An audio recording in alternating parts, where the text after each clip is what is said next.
welcome to the show. Sergeant Rich Aloy, Public Information Officer. I have with me here Sheriff Bob Johnson. Welcome, sir. Hey, glad to be back. And hey, everybody out there, watch that intro, and if you think it's time for a new one like I do, email Rich Aloy. Yeah. I think it's getting old. I'm just saying. I get compliments on it. When that was made, I was like a corporal. No. It was pretty close. We didn't have computers when you were corporal. Okay, you got me. All right. Well, welcome back to the show. Sheriff, thanks for being here. We have a lot of information to cover today, and this show specifically is going to be geared towards one thing and one thing only. Yep. That's going to be national events that are going through the country.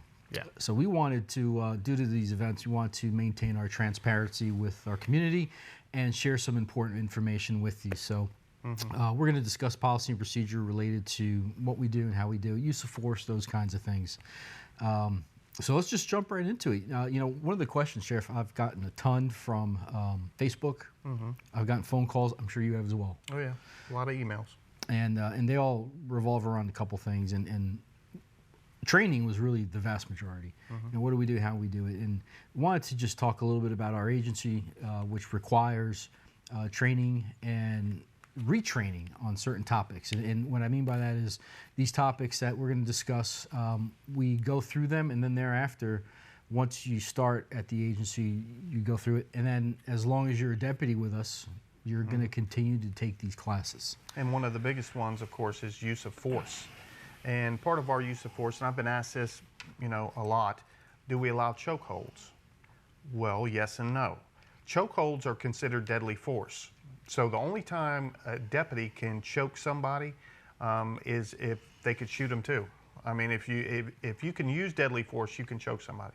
But other than that, they're never allowed to use a chokehold. And we'll get into the Minneapolis thing here for just a minute.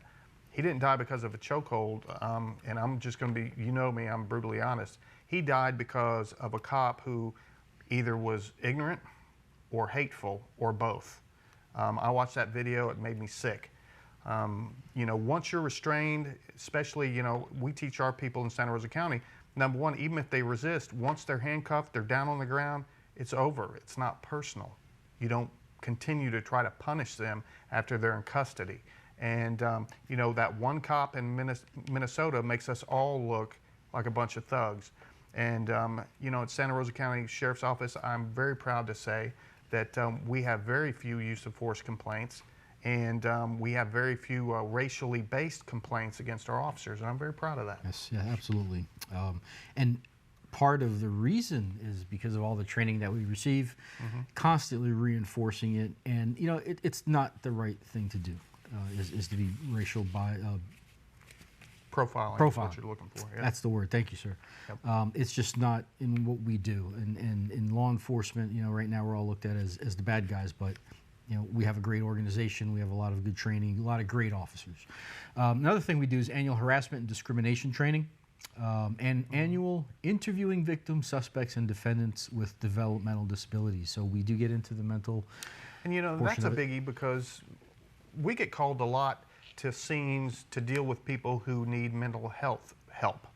And we still have to interact with them because usually when they call us, they're acting strange, and we don't know when we get there, we don't know if it's because of a drug they've ingested or if they are developmentally challenged, or we don't know. So we have to determine that really quick, and then we have to deal with them appropriately.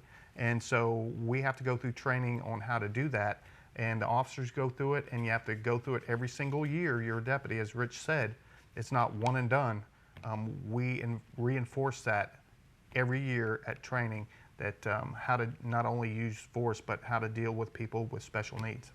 Absolutely. And there's, in some situations, you just can't, by looking at somebody, determine if there's some type of developmental issue. And it makes it tricky, but part of our training is how to quickly identify that and then apply whatever it is we need to do. Right. Also, we do annual less lethal training. And every year, I don't know if you guys have noticed this, but we invite the media to come down to our agency. I think you do that because you like shooting reporters with a taser. Sheriff, I have never pulled the trigger on a reporter. I know. But, you know, in their defense, I will tell you this, the reporters that come out, it takes a lot of guts to say, yeah, shoot me with a taser, because our guys all know what it feels like. Some of them, we tape the probes to them. It still hurts a lot, but the probes don't go in them. You still get the exact same effect. But I've been shot with one, and the probes going in, I'll tell you, it's 5 seconds of a real bummer is the best way to say it, because I can't use the correct word on television. But it hurts. It is like the worst Charlie horse you can imagine throughout your whole body. Yeah. And the reason we invite the media out is, again, to be transparent, to show them what we do, how we do it. And if there is a situation that takes place, they understand a little bit more than just watching it on Cops or some other television show. So we do less lethal annually. That includes baton, pepper spray, less lethal shotgun. Control stick. Control sticks. Also, we do the annual acknowledgement of agency, oath, and canon of ethics. I think that's really important. It is. And for y'all out there in TV land, basically what that is, we go over what it means to take an oath as a Santa Rosa County deputy. So when I swear somebody in, they understand what that means, and we reinforce that every year as well. And it's a big oath, and it's not to be taken lightly. We're in a job where we can legally take somebody's life or legally take their freedom away, and that is a massive responsibility. And I make sure that everybody I swear in understands that. That's not something we take lightly. It's a big burden to carry around with you, especially, I don't know of any cops that got in this business to kill someone. We have to take a psychological test when we apply, and those people usually stand out pretty good, and we don't hire them, obviously. So it's just, it's a pretty big burden for somebody to carry around. Sheriff, why don't you talk a little bit about every time that you swear somebody in, you also give them a speech, and there's certain things you tell them. What are some of those things? Yeah, and you know, I tell them a lot of different things, but the main thing I try to impart to them is what I just said. We need to be very careful out there. There's a lot of people out there that want to hurt the police. Currently, in today's society, they think we're all trying to hurt them, which, like I said, that one bad apple, and now we're all in this predicament. But I tell them not to tarnish the badge. Less than 1% of all cops in America do that, and we don't want any of those at Santa Rosa County Sheriff's Office, and we try to make sure of that. Before we go on break, it's a great time to say there's nothing that a cop hates more than a bad cop. Yep, a good cop. Yes, absolutely, absolutely. Let's take a quick commercial. We got a lot more to cover. Have you ever laid in bed and wonder what your future is going to be like? I do, and I often wonder what it's like to be a deputy. How would I look in a uniform? What's on that belt? What's the car look like inside? Who would I work with? What's it like to help others in need? What's it like to fight crime? One day, I'm gonna know. It's a dream come true to become a deputy for Santa Rosa County. It was one of my goals I had in life, try and become a deputy before age 30, and I did it. I always wanted a brother. Now I have a ton of brothers. You know, we're always having each other's backs. And that's that kind of close-knit family that you just can't get in any other kind of job. I'm patrolling Paradise. I work where people come to vacation, and that's amazing. And welcome back. Sheriff, we were talking about the training. Let's talk about the discriminatory. This is another class that we need to take every year. It's called discriminatory profiling, professional traffic stops, and human diversity training. Yeah, exactly. That's a lot to say. It is, but you know, that's another thing that we pride ourselves on. You know, if we have an officer out there that is going to be racially profiling, and what that basically means is pulling over a person based on the color of their skin, we try to find them as quickly as possible and get rid of them, because there's no place for that in law enforcement. I tell everybody in Santa Rosa County, everybody gets treated the same under the law, and if there's an officer out there that's not doing that, we'll take care of it. So it's just basically a class that teaches you, you know, different things, but how to deal with all races, all religions. It even goes into sexual preferences and things of that nature that we have to come in contact with on a daily basis, because everybody can be a victim. I mean, anybody in Santa Rosa County can wind up being a victim, and we have to know how to deal with all segments of the community. And that's one of the things they have to go through every single year. It is, and you just never know who you're going to interact with. Nighttime, daytime, and you pull over a car at night, you don't know who's in the car. Yep. And you have to quickly be able to communicate, and it's important. Also, all these trainings that we go through are all followed up with, we have the reading material, and it's all done through this Power DMS is what we call it. It's a computerized training, and it is all scored. You actually have to take a test, and it has to be scored, and it is everyone has to pass. There's no exceptions. So if you don't pass, you got to do it again. And there's remedial training if you're having issues, and it's a good way for everyone to be on the same page. We all get the same training. We all get the same exact message. Investigations. One of the things that I really wanted to mention is all allegations related to bias, racism will be investigated. And I think, Sheriff, you mentioned that. And these investigations will include any kinds of complaint, which are either written, verbal, and even anonymous complaints we'll certainly take very seriously and look into them. And what happens is if a complaint is sustained by a supervisor or internal affairs, discipline is definitely administered. And Sheriff, can you kind of talk a little bit about how that works, since that's your... Well, yeah, I used to be an internal affairs investigator, so I know exactly what they go through and how they do everything that they do. And I can tell you, since I've been sheriff, which now is coming up on the 4-year mark, unfortunately, I've fired a lot of deputies. And I kind of look at it as I don't fire them, they fire themselves with their actions and what the allegations against them being proven. And, that's how that works. So, we investigate stuff, and I've had people tell me, well, my complaint didn't get investigated, and I'll say, well, who'd you call? And we'll backtrack it. If people are calling in and they make a complaint against an officer, we investigate it, but not only that, we get back with the complainant, unless obviously if it's anonymous, we get back with the complainant and we tell them the outcome of the investigation. So, and you can go to any district office and get a complaint form, or you can call in and we will bring you the complaint form. And then once it's filled out, we swear you to it, and then we take a look at it. And we, like I said, unfortunately, I've had to fire some people because of internal affairs investigations. It's not pretty, but there's certain people that sometimes they don't need to have a badge, and we take that seriously. Now, when you get to the part where you have to give them disciplinary action, how does that work? Well, it depends on, we have different levels of discipline. So we have everything where you can get a letter of counseling, which is what we call non-punitive. It's kind of a letter saying, hey, you broke this rule. It was a minor rule, but don't do it again. And then that can go all the way up to suspensions, suspending people for 30, 45 days to termination. So there's a lot in between. You can get a 1-day suspension. You can get, 3, 5, 30. It depends on the violation, and not only the violation, but how many times you violated that level of violation before. And you can do something very minor, but if you do it over and over and over, you're going to get fired for it. You're obviously not learning from the correction that we're giving, and unfortunately, we've had a person fired for a level 1, which is the least violation you could commit is a level 1, and we've had somebody fired because it was like their 7th level 1 violation. So. It's always a shame to lose people, but it is. A lot of folks, maybe just to kind of explain a little bit more, is we have Florida statute we have to go by, but in addition to our policy, we have policies and procedures at the Sheriff's Office, and that when you violate a policy, it goes to the supervisor, or the supervisor identifies it. It is at that point we either have a supervisor inquiry where the supervisor looks into it, or if it's a important enough type of case, it'll go to internal affairs. And that is a person whose job is specifically that type of an issue. Right. How long were you in internal affairs?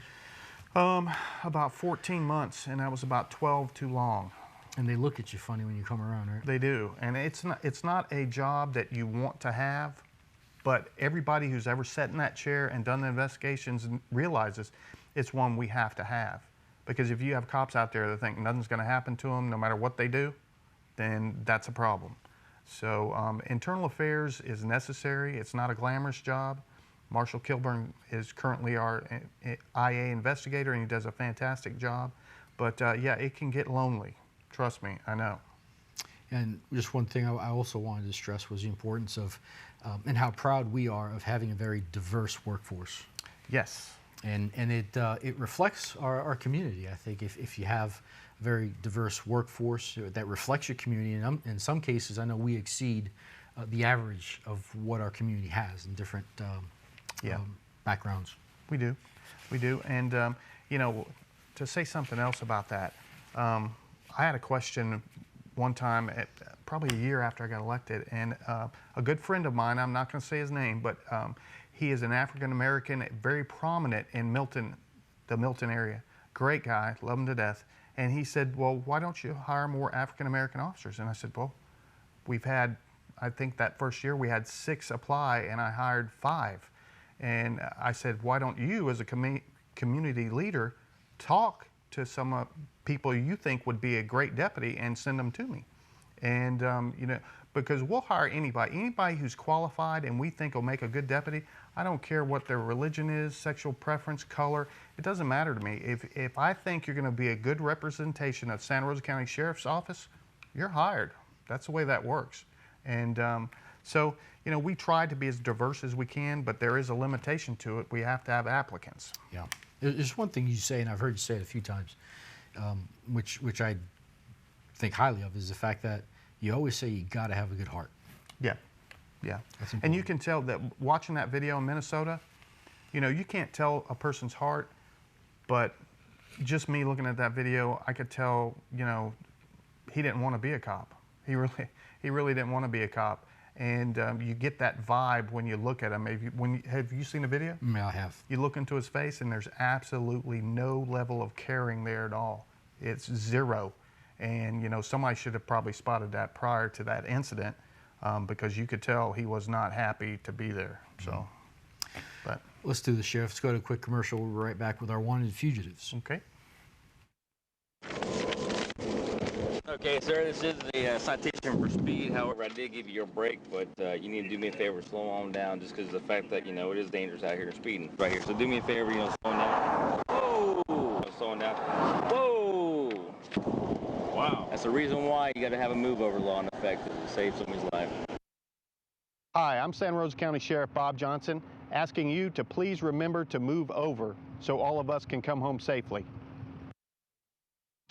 From that first day when I started hearing stories about what law enforcement actually, you know, entailed, I was hooked. I'm very involved with, you know, being on the SWAT team. It's my niche, if you will. I take pride in what I do. And my wife grew up in Santa Rosa County. I have, you know, 2 children, one on the way. I try to be the best husband and father I can be. Hopefully at the end of the day, it make me a better cop as well. I am Michael Ramirez, and I am proud to be a Santa Rosa County Deputy Sheriff. And welcome back, our wanted fugitives, our favorite part of the show. Yes, it is. So let's get started. Am I going first? Yes. Okay. Go first. First one, Raymond Gene Hunter III. Raymond is wanted for grand theft, motor vehicle, and fraud, and uttering false instrument. He is a white male and 36 years old. He's 5'9", 160 pounds, with brown hair and blue eyes, and he is flagged violent. And thank you for the facial tattoos. That's going to help us get you. Yep, absolutely. Next up is Kelton James O'Donohue. And Kelton's wanted by Milton Police Department on charges of grand theft, less than $5,000, in order revoking bond, DUI 1.15 or higher, person under 18, causing property damage, personal injury. Kelton is a white male, 26 years of age. He is about 5'11", 155 pounds, with brown hair and blue eyes. Next up, Amanda Leann Harville. She is wanted for second-degree theft, third or subsequent offense, order revoking bond, burglary of an unoccupied dwelling, and theft less than $750. She's a white female, 36 years old. She's 5'7", 165 pounds, with brown hair and blue eyes.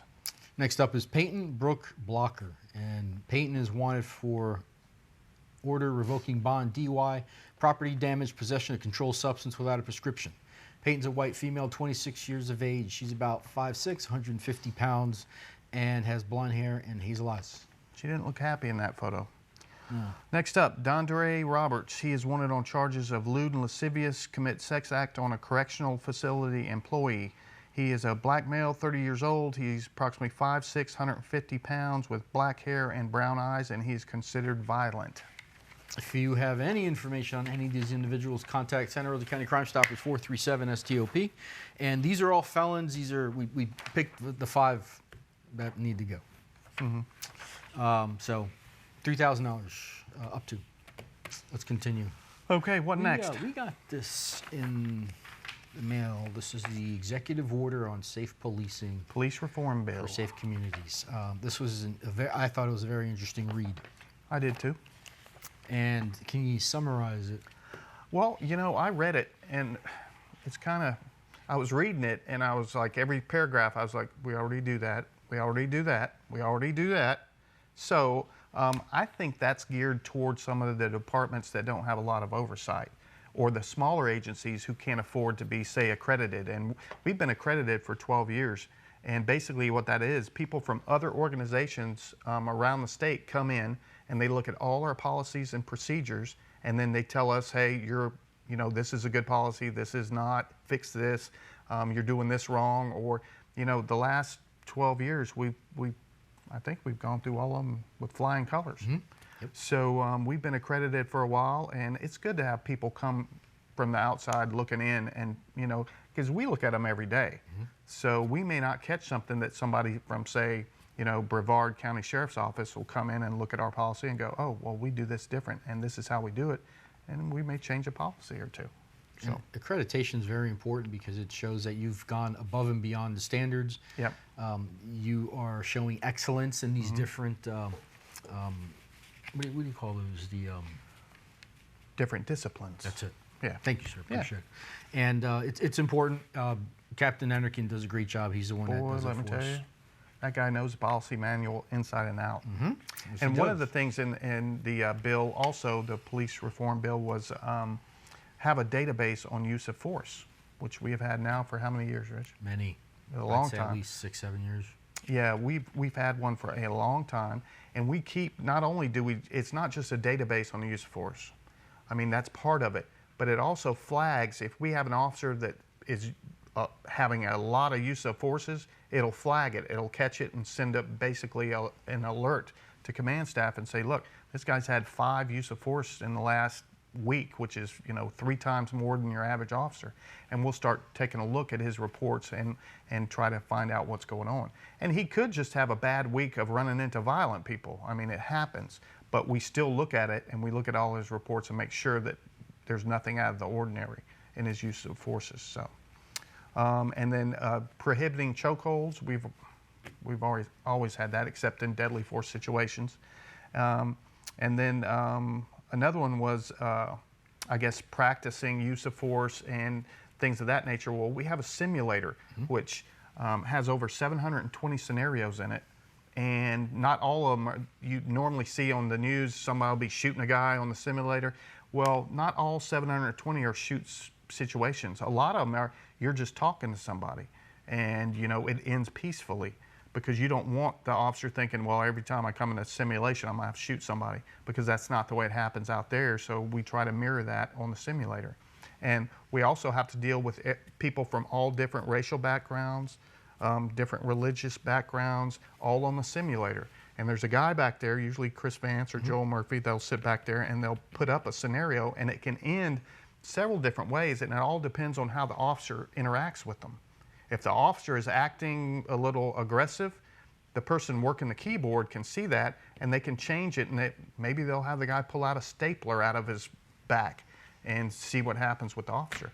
I mean, there's so many different ways to throw tricks in there to see how the officer's thinking. So I had a scenario. One of my favorites was I walk up to a car to do a traffic stop. And by the way, folks, this is a giant screen. Yeah, You're standing in huge. front of it.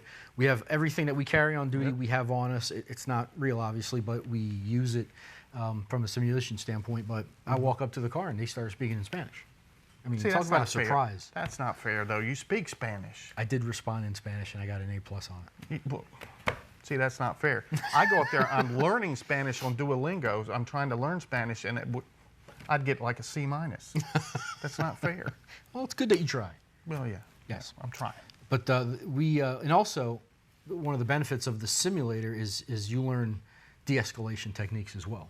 Yeah. Because depending on how you respond is how the instructor will set it for you. And we have a lot of deputies that have, they're certified in CIT, which crisis intervention, and also verbal judo. And verbal judo is basically just another way to de-escalate using words.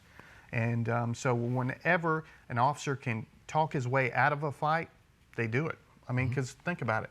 You're going to be in this career field for 30 years. Yeah. I mean, if you're fighting every night, you might not make it to retirement. So it's in our best interest to get the person to give up peacefully, because we don't want to have to fight them. So we try to train our officers in verbal judo and CIT as much as we can. And one of the things also that we're doing is our crime prevention division is responsible for community outreach services, and that is across the board, different organizations. And I hope to ramp that up even further now with today's environment. Yeah, definitely, definitely. And so, just to tell you how it's working at the Santa Rosa County Sheriff's Office, in the past 5 years, we have had zero race or bias-related complaints against officers. We haven't had one in 5 years. And I attribute that to these officers going through the training, understanding the training, and you know, our officers want to be out there. They want to help people. That's why most of them got into the business. So I think it's working, it's paying off in the long run, and in 5 years we've had one excessive use of force complaint. One. And that deputy was exonerated. What does that mean? He was found not guilty by the internal affairs investigator. So I think our program's working. I think it's a good program. Our deputies seem to be learning from it, and hopefully we'll continue down that same path. And if you have questions, reach out to us on our Facebook page. Yeah, definitely. Give them a call. Definitely. Put your cell phone number up.